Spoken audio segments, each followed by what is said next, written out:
आज मेरा वीडियो देखने के पहले इस तस्वीर को देखिए। जल संसाधन विभाग के अधिकारियों ने आदिवासी किसानों की किस्मत इसी तरह तोड़ दी। आप इसे ड्रोन शूट से देखिए, कितनी दूर तक इसको अधूरा छोड़ दिया गया। छलावा कर रहे हैं, आदिवासियों के साथ छलावा कर रहे हैं। करोड़ों अरबों रुपए का इस तरह से काम को मिट्टी पलित करने में लगे हुए हैं। उनको एसी बना करके बैठा रही है, और वो विभाग जो कि मुख्यमंत्री विष्णुदेव साय के अंतर्गत आता है।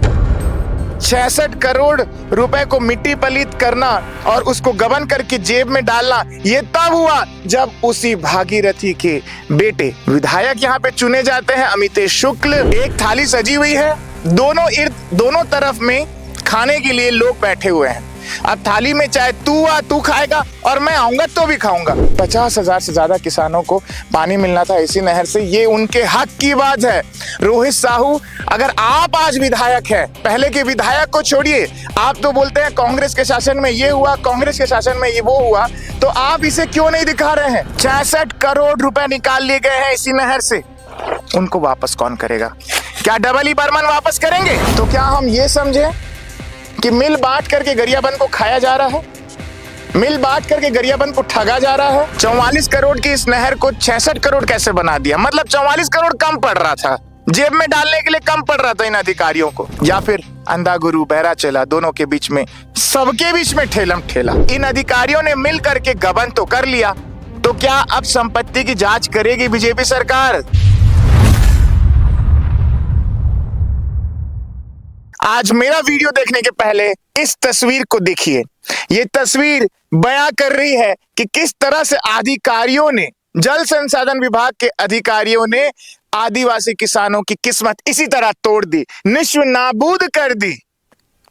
क्योंकि हम जिस जगह पर खड़े हैं उस जगह का नाम है गरियाबंद, और गरियाबंद वो जगह है जहां कद्दावर नेता श्यामाचरण शुक्ल ने किसानों को समृद्ध किया, और परिणाम स्वरूप आदिवासी किसानों ने उनका नाम रख दिया भागीरथी। आज उसी क्षेत्र में ये हालात आप देख पा रहे हैं कि ये नहर को आपको टूटा हुआ हिस्सा दिखा रहा हूं, और ये तब हुआ है जब, ये सिर्फ नहर का टूटा हुआ हिस्सा नहीं है, पहले तो मैं आपको बता दूं, आधी अधूरी नहर है। 66 करोड़ रुपए को मिट्टी पलित करना और उसको गबन करके जेब में डालना, ये तब हुआ जब उसी भागीरथी के बेटे विधायक यहाँ पे चुने जाते हैं, अमितेश शुक्ल, और 2020-21 में ये काम स्वीकृत होता है। उसी दरमियान जब वो विधायक रहते हैं तब ये काम शुरू होता है, और आज 2026 जब रोहित साहू भाजपा से विधायक है तो भी ये काम जस का तस है। तो अब हम इसे क्या कहें? आदिवासी किसानों की फूटी किस्मत, क्योंकि पांडुका, फिंगेश्वर, राजिम, गरियाबंद, यहाँ करीब 120 गांवों के 50,000 किसान लाभान्वित होने थे। और 66 करोड़ की लागत से बनने वाली नहर की अगर मैं पूरी स्टोरी बताऊं, उससे पहले आप इस नहर की उपयोगिता जाने। आप ड्रोन शूट में देखिए कि ये किस तरह से जानबूझ करके इस नहर को अधूरा छोड़ा गया। ये लाइनिंग जो पैरी परियोजना मुख्य लाइनिंग कार्य के तहत जो ये काम होना था, आप इसे ड्रोन शूट से देखिए, कितनी दूर तक इसको अधूरा छोड़ दिया गया। और उस समय जो डबल ई थे वो थे आशुतोष सारस्वत, पीके आनंद, वही एसके बर्मन, जिसको बराबर सरकार ने पदोन्नति देते गए। मतलब अभी जब वो किसानों के साथ छलावा कर रहे हैं, आदिवासियों के साथ छलावा कर रहे हैं, करोड़ों अरबों रुपए का इस तरह से काम को मिट्टी पलित करने में लगे हुए हैं, उनको एसी बना करके बैठा रही है। और वो विभाग जो कि मुख्यमंत्री विष्णुदेव साय के अंतर्गत आता है, अभी वो एसी बनने की दौड़ में है, या यूं कहे कि वो एसी बन चुके हैं, और जल्द से जल्द अब उनकी पोस्टिंग भी कर दी जाएगी। ऐसे भ्रष्ट अधिकारियों को लगातार भाजपा की सरकार ने प्रमोट किया है। एग्जाम्पल सिर्फ और सिर्फ वही नहीं है, एग्जाम्पल कई लोगों का नाम है जो मैं अभी हर वीडियो में आपको बताता हूं और बताता रहूंगा। अब इस लाइनिंग के बारे में आप थोड़ा विस्तार से जानिए। जो आप ये ड्रोन शूट को वापस दिखाइए। ड्रोन शूट से आप देख रहे होंगे मुरमुरा से फुलझर, और फुलझर से होते हुए फिर छूरा, और ये मुरमुरा का आपको कितने किसानों के यहाँ पे जमीन दिख रही है। सोचिए, ये नहर को आधा छोड़ दिया गया। 66 करोड़ रुपए कहाँ गए? 44 करोड़ रुपए का जो ये नहर पहले स्वीकृत हुआ, 44 करोड़ रुपए 2020-21 में स्वीकृत पैरीदाई मुख्य नहर एवं फिंगेश्वर डिस्ट्रीब्यूटरी नहर सीसी लाइनिंग एवं शेष मरम्मत कार्य का 44 करोड़ रुपए स्वीकृत होता है। उसके बाद इन्हीं की करामात 46.50% अतिरिक्त करके इस टेंडर को पहुंचा दिया जाता है 66 करोड़ रुपए। और उसके बाद इन अधिकारियों की साजिश और बढ़ जाती है, क्योंकि जो ये नहर बननी थी, शुरुआत में जब ये नहर स्वीकृत की गई तब ID 6477 metre to 36900 metre and Fingeshwar distributary of Pairi RBC before मासूल फ्रॉम RD 1524 टू 8763 आफ्टर मासूल, मतलब मासूल के पहले और मासूल के बाद की ये पूरे जो कैलकुलेशन है। और उसके बाद RD 1524 से लेकर के 48,371 मीटर ये करीबन काम होता है और करीबन 66 करोड़ रुपए का मिट्टी पलीत किया जाता है। और देखने सुनने वाला कोई नहीं है। 4 साल बाद जब यहाँ पे विधायक रोहित साहू है तो वो क्या कर रहे हैं? मतलब वही बात है कि एक थाली सजी हुई है, दोनों तरफ में खाने के लिए लोग बैठे हुए हैं। अब थाली में चाहे तू खाएगा और मैं आऊंगा तो भी खाऊंगा। थाली को खत्म करना है कैसे भी करके। अब वो थाली कौन है, किसने सजाई और थाली में खाना खाने वाले वो दो कौन है, वो आप तय करिए। जिसने थाली को खत्म कर दिया, मतलब गरियाबंद एक बोलना चाहिए प्लेट है। गरियाबंद उन तमाम अपार चीजों से भरा हुआ एक सजी हुई थाली है, सजी हुई प्लेट है। उसको खाने वाले कौन कौन लोग हैं वो आप तय करेंगे। आपका हक अधिकार का पैसा किस तरह से गबन किया जा रहा है, सबसे पहले मैं अब आपको भ्रष्टाचार की हद दिखाता हूं। चलिए आइए मेरे साथ। ये स्लीपर बने हुए हैं, स्लीपर को भी अधूरा छोड़ करके इन्होंने इतिहास रच दिया है। ये देखिए, हालांकि इस 18 माह में बनने वाली इस नहर को शुरुआत से ही भ्रष्टाचार ने जकड़ लिया था। देखिए, ये वो दृश्य है, जानबूझ करके किसानों को यहाँ पे समृद्ध करने के बजाय उनको बोझ तले दबा करके 66 करोड़ रुपए अंदर कर दिया गया। और जो आप ड्रोन से और एक तरफ की तस्वीर आपको दिखाता हूं, हमने पूरा दृश्य आपको दिखाने की कोशिश की है, पूरे क्षेत्र को दिखाने की कोशिश की है कि किस तरह से इस नहर को बनाने के लिए महत्वाकांक्षी योजना के तहत सरकार ने इसे स्वीकृत किया और किस तरह से अधिकारी, ठेकेदार और उसके बाद में फाइनल आते हैं नेता, इन लोगों ने मिल करके ये काम को मिट्टी पलीत करने का काम किया। देखिए, आप ड्रोन से देख पा रहे होंगे, ड्रोन में जो दृश्य दिखा रहा हूं, टूटी फूटी नहर ये शुरुआत से ही है।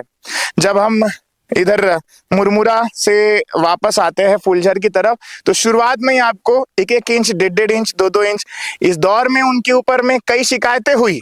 इस दौर में जो शामिल थे, बताया जा रहा है किसी चंदेल को काम दिया गया, कोई मित्तल ठेकेदार हुआ करता था, उसके बाद में ये काम जो है चंदेल ने लिया। और चंदेल का जो सेटिंग है वो इतना तगड़ा हुआ करता था उस समय मौजूदा सरकार कांग्रेस शासन में कि उनका कोई बाल भी बांका ना कर सका, और उसके बाद बीजेपी शासन में भी उनका कोई कुछ नहीं उखाड़ सका। लिहाजा उनका ये पैतरा करोड़ों रुपए यहाँ से गरियाबंद से इस तरह से ले जाना, क्योंकि ये है आदिवासी बहुल्य क्षेत्र और यहाँ पे कोई किसी को देखने सुनने वाला है नहीं। आदिवासी बेचारे भोले भाले होते हैं, इसीलिए उनकी किस्मत को ठगने के लिए, उनके पैसे को डकारने के लिए यहाँ योजना बनाई गई और योजना के तहत वो पैसों को अपने जेब में डाल दिया गया। आपको बता दें, डबल ई बर्मन जो है वही डबल ई बर्मन है जिसके रहमो करम के चलते खट्टी नहर जो कि करोड़ों रुपए की बनी है वो भी ध्वस्त हो चुकी है और भ्रष्टाचार की भेंट चढ़ चुकी है, क्योंकि इसमें कहीं ना कहीं इन्हीं के संरक्षण के चलते ठेकेदार ने अपना हाथ साफ किया। उसके साथ साथ अगर बात करें आमा नाला का, जहां भी हमने आपको दृश्य दिखाया कि किस तरह से गुणवत्ताहीन वहां पे काम किया गया। आमा नाला की बात तो पिताई बंद में तो हद ही कर डाली, वो भी भ्रष्टाचार की भेंट चढ़ गई क्योंकि उसका ड्राइंग एंड डिजाइन बदल दिया गया। अब किसको फायदा पहुंचाने के लिए डबल ई बर्मन ऐसा कर रहा है ये मुझे नहीं पता, लेकिन एक बड़ी बात बता दे कि जिस जगह पे गरियाबंद में यही हरकत की जा रही है, लेकिन पब्लिक स्तर की खबर पर त्वरित संज्ञान लेते हुए आपको बता दें राज्य स्तर की टीम वहां पे जांच के लिए पहुंची जल संसाधन विभाग में, और पिताई बंद की भी जांच अब हो चुकी है। अब देखने वाली बात यह है कि कार्रवाई क्या होगी। 4 से 5 साल पहले जब ये काम स्वीकृत हुआ है तो वहां पे पहुंची है, मौके में आपको दिखाने का प्रयास कर रही है पब्लिक स्तर की टीम, क्योंकि पूरा जो दृश्य है ये आपका बना ही नहीं है। मतलब जिस जगह पे 150 गांवों में, लगभग 150 गांवों के करीबन 50,000 से ज्यादा किसानों को पानी मिलना था इसी नहर से। ये उनके हक की बात है। रोहित साहू, अगर आप आज विधायक हैं, पहले के विधायक को छोड़िए, आप तो बोलते हैं कांग्रेस के शासन में ये हुआ, कांग्रेस के शासन में ये वो हुआ, तो आप इसे क्यों नहीं दिखा रहे हैं? क्यों इस पर आपका कोई लेटर सार्वजनिक नहीं होता है? क्यों आप इस पर कोई उच्च स्तरीय जांच के लिए नहीं लिखते हैं? 66 करोड़ रुपए क्या 66 रुपए की तरह है? ये 66 करोड़ रुपए आखिर किसके लिए आया था? हमारे आदिवासी भाई बहनों के लिए आया था। अगर आप राजिम क्षेत्र के विधायक हैं तो आप इसे क्यों नहीं देखते? क्यों आपने आंख बंद कर दी है? आपको तो मौका मिलता, आपको तो बहुत अच्छा मौका मिलता कांग्रेस को टारगेट करने का। और 5 साल बाद जब हम यहाँ पे आए हैं तो स्थिति बद से बदतर नजर आ रही है। अभी 2 साल बाद फिर चुनाव है, तो क्या हम ये समझें कि मिल बांट करके गरियाबंद को खाया जा रहा है, मिल बांट करके गरियाबंद को ठगा जा रहा है, और यहाँ की जनता जो बेचारी अमूमन इंतजार करती है अपने जनहित कार्यों के लिए, उनको बार बार, एक बार नहीं बार बार ठगा जा रहा है। ये दृश्य बेहद दुखदाई है, गरियाबंद के लिहाज से, राजिम के लिहाज से, पांडुका के लिहाज से, फिंगेश्वर के लिहाज से, उन तमाम गरियाबंद क्षेत्र के आदिवासियों के लिहाज से। तो फिलहाल ये जो रिपोर्टिंग आप देख रहे हैं, ये पब्लिक्स और आपको हर एक एंगल से दिखा रहा है। और अब इसमें ऐसा भी नहीं है कि मैं कोई ऐसा पार्ट को दिखाऊं। अगर कोई ऐसा भ्रष्टाचार का मामला रहता है तो हम अमूमन कोशिश करते हैं कि नहर के पार्ट को आपको खोल के दिखाएं, कि लगातार हम स्क्रीन पे आपको दिखा रहे हैं। कोई ऐसा पार्ट नहीं है कि मैं नीचे झुकूं, लेकिन क्या हमारे आदिवासियों की किस्मत में यही लिखा है? 44 करोड़ की इस नहर को 66 करोड़ कैसे बना दिया? मतलब 44 करोड़ कम पड़ रहा था, जेब में डालने के लिए कम पड़ रहा था इन अधिकारियों को, तो कूटनीति की 46% अबोव में टेंडर करवाया, पुनरीक्षण करवाया, 66 करोड़ करवाया। जेब में नहीं आ रहा होगा ना, सबका मिला करके जेब में नहीं आ रहा होगा। 15-20 लोग होंगे एक सिंडिकेट बना करके, और सूटकेस भी लिए होंगे तो नहीं आ रहा है, बोले सूटकेस नहीं भर रहा है तो क्या करें? तो पुनरीक्षण करें, और इस तरह से स्लीपर बना के छोड़ देंगे, अधूरा छोड़ देंगे नहर। जंगल में मोर नाचा किसने देखा? कोई देखने वाला तो यहाँ है नहीं, बेचारे भोले भाले आदिवासी रहेंगे। तो इन अधिकारियों ने मिल करके गबन तो कर लिया, तो क्या अब संपत्ति की जांच करेगी बीजेपी सरकार, साय सरकार? जल संसाधन विभाग के मंत्री आदरणीय मुख्यमंत्री विष्णुदेव साय जी, श्री 1008, क्योंकि आप बहुत सीधे साधे भोले भाले और सजग हैं, तो क्या आप ऐसे अधिकारी, डबली, बर्मन सहित जितने भी संलिप्त अधिकारी और ठेकेदार और नेता होंगे, क्या उन पर आप कार्रवाई करेंगे? आप भी तो आदिवासी है, मुख्यमंत्री भी तो आदिवासी है, क्या उनकी संवेदनाओं पर आप ध्यान नहीं देंगे? ये 66 करोड़ रुपए इनके हक का था, ये 66 करोड़ कौन देगा? मुख्यमंत्री विष्णुदेव साय दिलवाएंगे?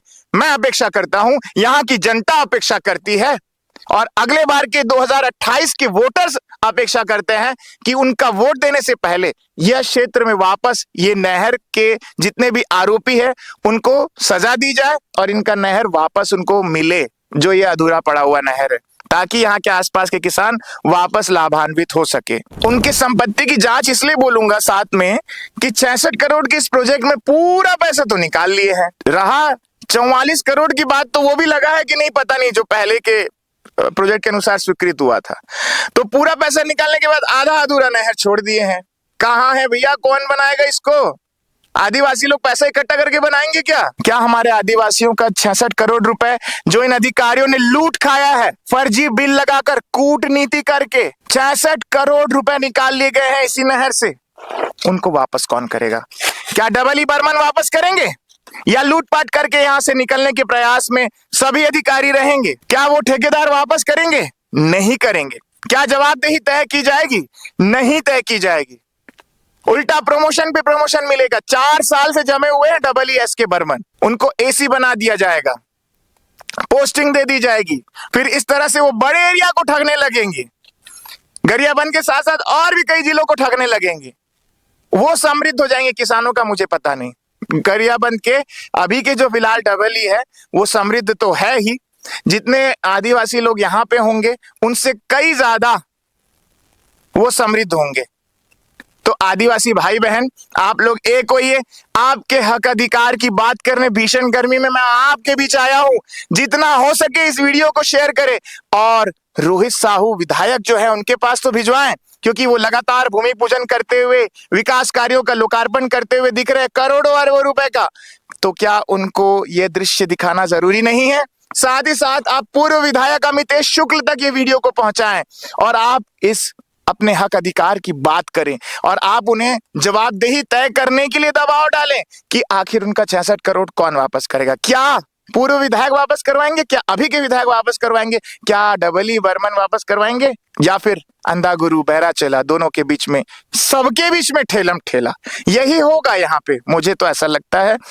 आज की रिपोर्टिंग मैं यहीं पे खत्म करूंगा, लेकिन इस खबर में मैं आपको लगातार अपडेट देता रहूंगा। आदिवासियों के लिए हमेशा तत्पर रहूंगा। बने रहिए मेरे साथ। मैं रोहित सोनी, पब्लिक स्वर।